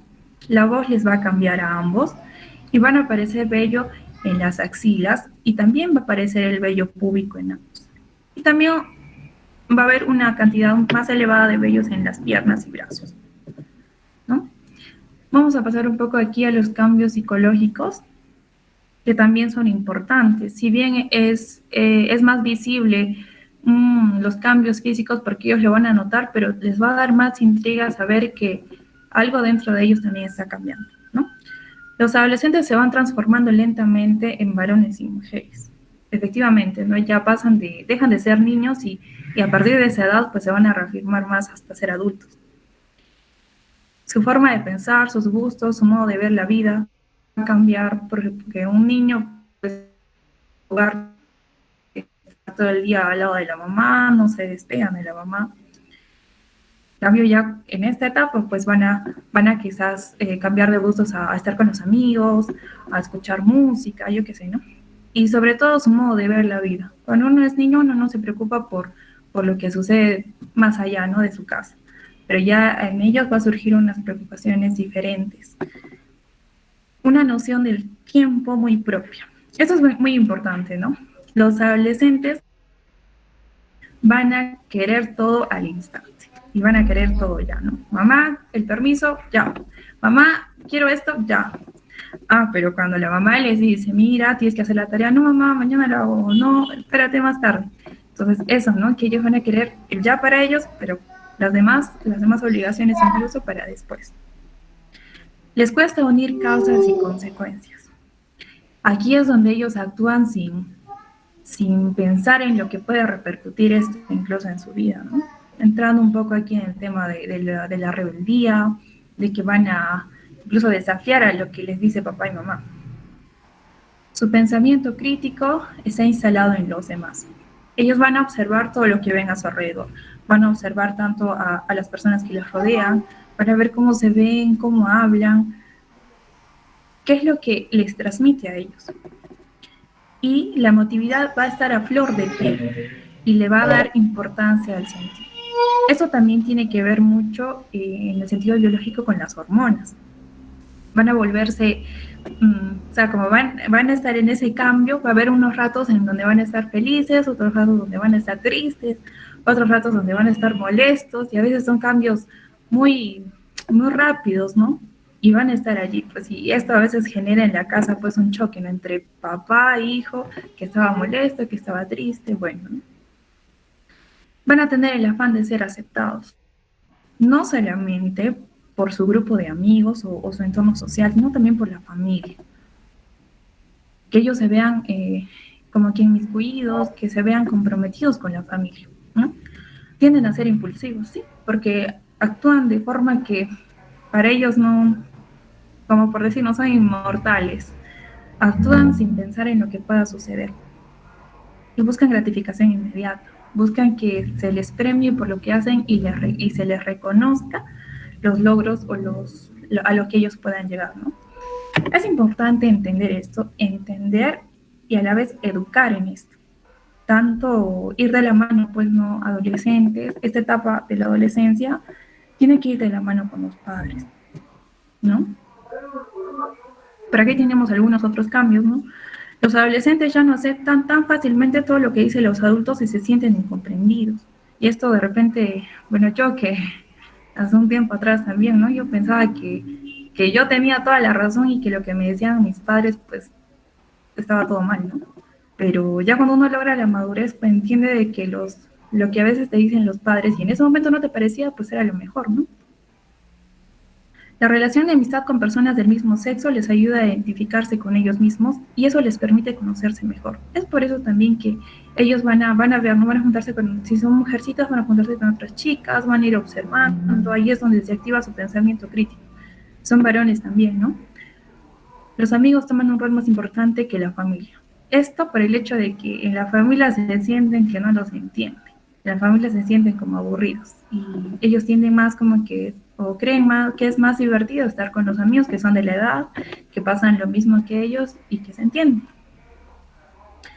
Es importante porque consolida su propia identidad, ¿no? Y ahí descubren quiénes son, eligen una profesión, ya van viendo, van perfilando más o menos qué es lo que quieren ser a futuro y sobre todo aprenden en el amor.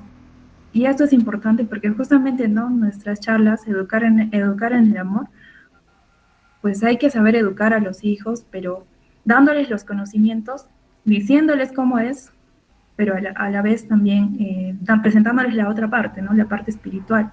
Cómo es un amor verdadero, cómo es que se consolida esto, ¿no? Y cuándo se consolida. Vamos a tocar ahora un poco de anatomía y fisiología. Vamos a ir desarrollando cómo es esto tanto en varón y en mujer. Aquí tenemos el aparato procreador masculino. ¿Por qué procreador? ¿No? Porque normalmente nos dicen aparato reproductor. Pues le vamos a llamar procreador porque nosotros, como humanos, tenemos la dignidad, Dios nos ha dado una dignidad de seres humanos, somos diferentes a los animales. Los animales se reproducen, pero los humanos procreamos.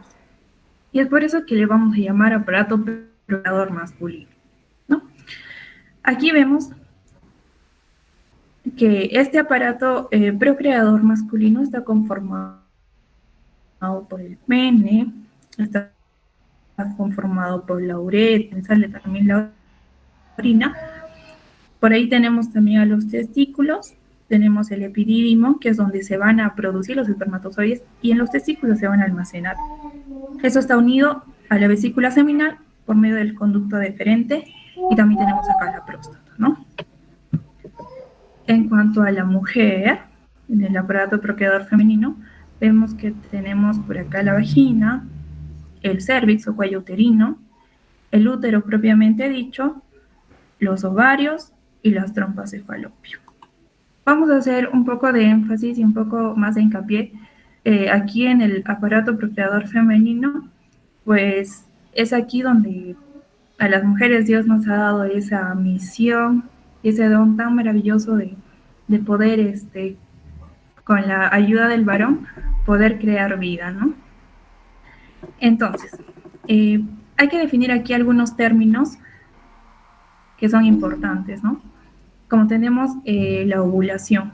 ¿Qué es la ovulación? La ovulación no es más que el desprendimiento del óvulo al exterior, ¿no? Dentro del ovario. Los óvulos van madurando en pequeños folículos que son como pequeños puntitos que conforme se desarrolla el ciclo menstrual, ellos salen al exterior.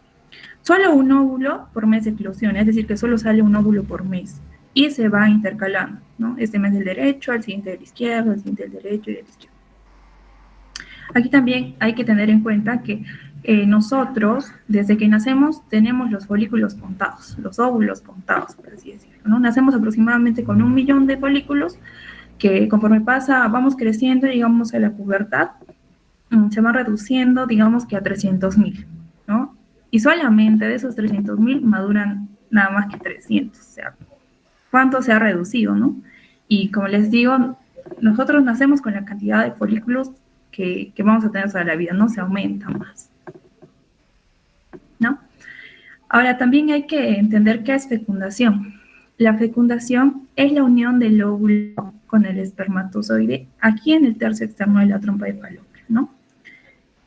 Entonces, si el óvulo se fecunda, pues se une con el espermatozoide y después de una semana se implanta en el útero, ¿no?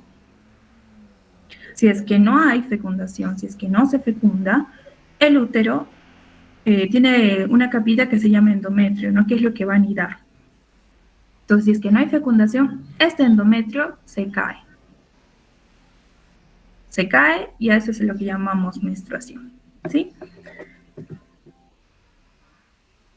Entonces, es importante definir esos conceptos antes de pasar más adentro, ¿no? De cómo es que sucede todo esto en nuestro cuerpo. ¿Qué es el ciclo menstrual? El ciclo menstrual es un periodo de tiempo más o menos regular que se repite de manera cíclica, lo cual produce cambios y prepara el cuerpo para un embarazo. Vemos que cíclica nos dice porque termina el ciclo y empieza el otro, termina el ciclo y empieza el otro. O sea, no hay, digamos, como que un espacio o no hay como que un intervalo entre ciclo y ciclo, ¿no? Los ciclos son continuos. Bien. El ciclo menstrual tiene inicio con la primera menstruación, que se llama menarquia, que se da efectivamente en la adolescencia, ¿no? Este ciclo menstrual, varía entre 28 y 35 días. Un ciclo normal, claro, ¿no? Varía entre 28 y 35 días. Este ciclo menstrual está conformado por otros dos ciclos, un ciclo ovárico y un ciclo endometrial. ¿Qué va a hacer el ciclo ovárico? El ciclo ovárico nos va a ayudar en la producción de óvulos y hormonas. Si hay fecundación, este va a ayudar a mantener al bebé. Esas hormonas y van a ayudar a que ese bebé siga ahí, ¿no? ¿Y qué va a hacer el ciclo endometrial? Va a preparar al útero, engrosando y nutriendo el endometrio, lo que ya vimos, ¿no?, anteriormente, que era la capita que recubría el útero, que si hay fecundación, pues va a ser el nido del bebé, ¿no?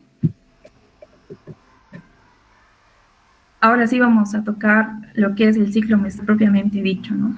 Ya teniendo más o menos idea de cómo funciona, que es la suma del ciclo ovárico y el ciclo endometrial. Bien, entonces vamos aquí, bueno, es un estándar que el ciclo ovárico sea pues de 28 días, ¿no? Porque hay personas que incluso tienen sus ciclos de 30, 31 días, 27 días y también es normal, ¿no? Esto va a variar en cada persona, pero le ponemos, digamos, un ciclo de 28 días como un estándar o un promedio. Listo. Entonces, nuestro ciclo va a empezar el día 1, y va a tener 3 fases. Nuestra fase folicular, el periodo de ovulación y la fase lútea, ¿no? Se va a dividir en 3. Nuestra fase folicular es la fase de inicio, en la cual vemos que a nivel ovárico, a nivel de ciclo ovárico, las hormonas están en poca cantidad, están tranquilas, todas bajas, ¿no? Y vemos que en cuanto a lo que es el ciclo endometrial, nuestro endometrio ya se cayó. ¿Por qué? Porque aquí ya se produjo la menstruación. ¿Sí? Eso hay que entender, que el primer día de nuestro ciclo menstrual inicia con la primer día de menstruación. Entonces ya se cayó nuestro endometrio y tiene que volver a engrosarse. Y a lo largo del ciclo se va a engrosar. Va a pasar el tiempo, va a pasar los días. Esta fase más o menos dura de 1 a 10 días o de 1 a 14 días. Depende, varía en cada mujer, ¿no? Va a pasar el tiempo y vamos a ver que nuestras hormonas también van a aumentar. En este caso, vamos a seguir el hilito plomo, que es el estrógeno, y va a aumentar también el hilito, acá vemos el hilito medio rosado, que es la hormona LH. Vemos que estas dos hormonas van a estar en aumento. La progesterona todavía, pero estas dos hormonas van a estar en aumento. Al aumentar y al llegar a su pico, la LH, que más o menos sea entre el día 12 y 16, va a hacer que este óvulo ya haya madurado y que salga y reviente del folículo, salga al exterior. Es por eso que llamamos ovulación, ¿no? Por intervención de las hormonas. Entonces vemos que aquí estos días son los que nos da la oportunidad de poder procrear, ¿no? Son los días fértiles en una mujer, que va a variar, sí varía en cada persona, pero más o menos un promedio es de entre el día 2 y el día 16. En cuanto a lo que es el ciclo endometrial, pues el endometrio va a ir engrosándose, va a seguir engrosándose. Hay que tener en cuenta que el óvulo nada más vive 24 horas, o sea que tenemos un día nada más de oportunidad para ello. Luego de ello, si es que el óvulo se fecunda, pues el ciclo se va a interrumpir, pues las hormonas van a empezar a descender y ya no van a bajar, ¿no? Y esto para que el óvulo fecundado se mantenga dentro del útero. Pero si no, va a continuar nuestro ciclo y va a llegar a su fase final, que es la fase lútea, en la cual va a disminuir el estrógeno, va a disminuir la LH y va a aumentar la progesterona. En cuanto al ciclo ovárico, como hemos visto, el óvulo salió al exterior y nos dejó un folículo roto. Este folículo roto se va a quedar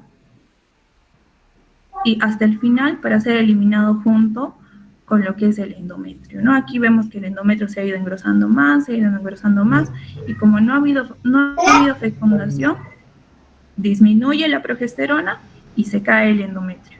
Disminuyen las demás hormonas, se cae el endometrio y se produce la menstruación. Y así es como vuelve a reiniciar el ciclo, vuelve a formarse de nuevo, ¿no? Es importante conocer esto porque muchas veces no lo tenemos claro, muchas veces nos complicamos, y también por el hecho de que no a todas nos viene cada 28 días, no a todas nos viene exacto, incluso en la adolescencia son muy irregulares. Hay ciclos, cuando empiezan la adolescencia, cuando empiezan estos cambios, hay ciclos en donde no va a madurar el óvulo, son ciclos anovulatorios, ¿no? Entonces, hay una variación hasta que, conforme pasen los años, 25, 26 años más o menos, se va a ir regulando. No en todas, en la mayoría de mujeres sí, pero a veces no se llega a regular, ¿no? Y es importante conocer esto porque también es importante entender, ¿no? Cómo es que tenemos la maravilla de dar vida, ¿no? Y esto ocurre dentro de nosotros y no lo podemos ver quizás al exterior, ¿no? A veces sentimos algunos cambios, pero no se nota, ¿no? ¿Cómo podemos ayudar a que podamos notarlo? Con el moco cervical. Y he querido resaltar esto también porque eso es prácticamente una ayuda externa para nosotros poder ver en qué etapa del ciclo estamos, ¿no? ¿Qué es el moco cervical? Es una sustancia secretada en el cuello del útero que a lo largo del ciclo menstrual cambia su consistencia, cambia color y textura en función de las variaciones de las hormonas, como hemos visto que va subiendo el estrógeno, va bajando, va subiendo la progesterona, va bajando, ¿no?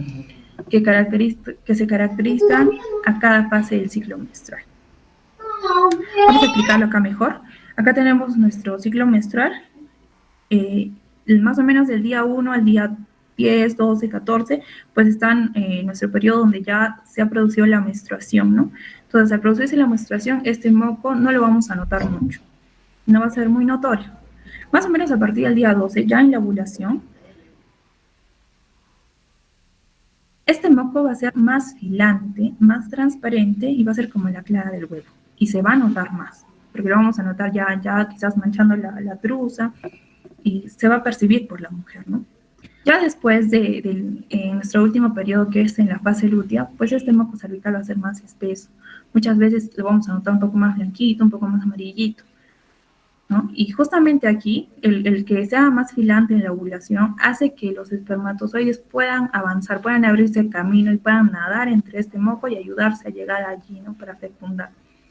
Cuando el moco cervical se hace más espeso, pues impide el paso de los espermatozoides. Ya se hace como una barrera para que estos ya no suban, ¿no?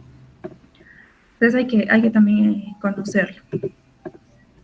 Bien, hemos hablado de la fertilidad en la mujer, que nos ha tocado también a nosotras por gracia de Dios, ¿no? Ese regalo que Dios nos ha dado en cuanto al varón. Como hablábamos, ¿no? La fertilidad en la mujer termina en la menopausia, pero en el varón es más tardía, continúa y es permanente. En ellos no, por así decirlo, no termina. Quizás baja la calidad de los espermatozoides, pero aún continúa. Y como también ya hemos mencionado en los varoncitos, en la adolescencia, ¿cuándo empieza su periodo fértil? Cuando en la primera eyaculación. Y muchas veces esa primera eyaculación se da con poluciones nocturnas, ¿no? ¿Qué son las poluciones nocturnas? Son la salida del semen inconscientemente en el sueño, ¿no? Muchas veces se levantan y ¿qué ha pasado, no? Igual las toma de sorpresa, así como a las mujercitas las toma de sorpresa también la menarquia. Y, o sea, es importante que ellos también conozcan ello, ¿no? No se asusten y que entiendan qué es lo que sucede en su cuerpo, que conozcan su cuerpo también.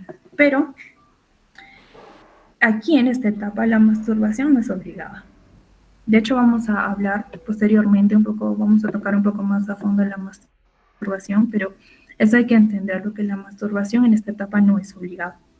Los adolescentes que no se masturban no es que sean anormales, no es que sean diferentes o sean, no sé, raros, no, como lo ha presentado quizás, se va presentando ahora, ¿no? En la sociedad en que vivimos. Vemos que nos encontramos, como ya les iba diciendo, en una sociedad donde muchas acciones sexuales, muchos actos sexuales como la masturbación, lo toman como normal, ¿no? Pero a veces no miden las consecuencias graves que trae, pues, a la larga, ¿no? Entonces, habría que conocer a fondo y habría que también presentar estas consecuencias, ¿no? Para poder entender. ¿Qué es la masturbación? La definición de masturbación es la acción que consiste en estimular los órganos sexuales de una persona o los propios con las manos, mediante caricias o por otro medio, para proporcionar u obtener placer sexual. La masturbación nada más proporciona placer sexual, ¿no? Existen diversos efectos derivados del hábito de la masturbación que debemos analizar. Estos no son inmediatos, sino que se van presentando de forma gradual y progresiva. Del hecho que no sean inmediatos no quiere decir que no van a estar presentes. Es como poner el ejemplo, ¿no? De una persona que fuma y fuma y fuma y fuma. En ese momento la vemos normal, pero a la larga quizás esta persona llega a tener cáncer de pulmón o otra patología, ¿no? Entonces, el hecho de que no se vean en ese momento no quiere decir de que no tenga efectos graves dentro de una persona, ¿no? La masturbación no viene sola, por así decirlo. La masturbación va muy de la mano con la pornografía. La excitación física en la masturbación no puede desarrollarse sin el acompañamiento y coordinación con un estímulo de la mente. Entonces, ¿cómo es que una persona encuentra estímulo de la mente? Pues con la pornografía, ¿no? Entonces, no puede haber masturbación sin el acompañamiento de la mente. Este hecho hace que el masturbador se convierta en un consumidor activo de pornografía o que pueda llegar a la larga a convertirse en un consumidor activo de pornografía. Mucho cuidado, porque la pornografía ahora está al alcance de todos. En internet, pues vemos que no hay filtros, no es como que esté para buscar mucho rato, ¿no? Lo encuentran fácil. Y hay que tener en cuenta de que este estímulo de la mente nos lleva a esto, a la masturbación, y a la larga nos va a producir otros efectos. La masturbación como tendencia egoísta se ha relacionado también con eso, ¿no? Muchas personas prefieren masturbarse a tener una relación real, ya esto a la larga, ¿no? Porque esta última exige desarrollar una serie de compromisos y valores como la fidelidad, la comprensión, la responsabilidad, la tolerancia. Entonces, antes de tener una relación real, antes de comprometerme, pues necesito placer y me lo doy solamente yo y me olvido de la felicidad, me olvido de la comprensión, me olvido de la responsabilidad y todo lo que implica una relación real. Cuando una persona fortalece esta visión del sexo, se distancia de la capacidad de amar y ser amado. ¿Por qué? Porque todo lo quiere para él y solamente ve su propio beneficio, por así decirlo. Porque sus intenciones al relacionarse están fundamentadas exclusivamente en la búsqueda de un placer fugaz, ¿no? Si una relación es para siempre, duradera, la masturbación solo va a traer un placer fugaz, ¿no? Muchas personas, por así decirlo, desarrollan una tendencia egoísta al querer hacerlo, al querer escapar de todo lo demás, pero aún así querer obtener ese placer. Es importante repetirnos que somos hechos para amar y ser amados, ¿no? Dios nos ha hecho para amar y ser amados. Y todo lo que hemos venido hablando de la fertilidad, todo eso se consuma en el acto conyugal. Ya cuando las personas, pues, han desarrollado, por así decirlo, ¿no? Se han amado de verdad y se han comprometido con Dios, ¿no? Ya son cónyuges, son esposos, pues ahí es donde ya termina de desarrollarse toda esta etapa, ¿no? En cuanto a los fines del acto conyugal, pues se expresa un amor, un fin unitivo, porque son uno, ya no son dos personas, son uno, y pues tiene un fin procreativo, ¿no? Que es el de tener hijos. Es de hacer desarrollar por completo esta fertilidad. Es importante también que conozcamos esta frase, ¿no? Y que también la entendamos. La sexualidad no se reduce a lo puramente biológico, sino que trasciende a la esfera física para abrirse en el horizonte afectivo y espiritual, lo cual afecta al núcleo íntimo de la persona humana en cuanto tal. No pensemos que solamente la sexualidad, la fertilidad y todos estos temas son puramente biológicos, sino que tienen un trasfondo y va más allá, ¿no? Más allá, que eso es lo afectivo y espiritual. Entonces, es importante conocer esto, es importante que pongamos énfasis en conocer nuestro cuerpo, pero que vaya de la mano con la parte afectiva y espiritual. Muchas gracias por la atención.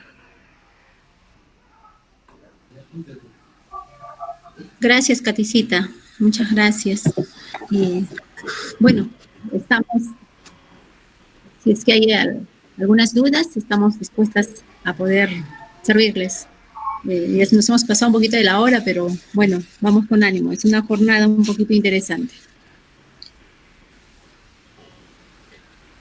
Bueno, más que preguntas, agradecer la participación de la señora Rosa María y también de la señorita Katy y la señorita Yulisa, ¿no? Por los temas que de repente los conocemos, pero desde otro enfoque, ahora resaltando más la parte axiológica, que es el valor, no tanto en la parte fisiológica, sino en el centrar a todos y partir de algo tan importante que a veces se desvalora, que es el amor, ¿no? Y que a partir del amor estamos presentes, y a partir del amor hacemos todas las cosas que tenemos que hacer.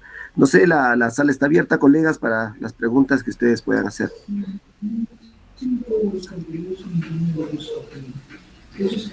Buenas tardes, solo a manera de comentario, pues felicitar por las participaciones, muy interesante la información para cruzar todo el aspecto biológico, el aspecto afectivo, el aspecto emocional de los jóvenes que ahora tanto lo necesitan, ¿no? Porque a veces ellos están en la búsqueda de este afecto y no lo buscan bien y terminan equivocándose muchas veces. Como dijo Marilyn, ya el año pasado y el anteaño pasado, los chicos, ella los ha conocido un poco, el año pasado ustedes también los han visto y ven que tienen esta carencia afectiva, ¿no? Y realmente pues se equivocan y sufren muchísimo, pero ojalá que podamos también replicarlo esto con los chicos para que puedan llevar esto de manera más ordenada, ¿no? Su propia vida afectiva de manera más ordenada. Los jóvenes necesitan mucho de esto. Gracias.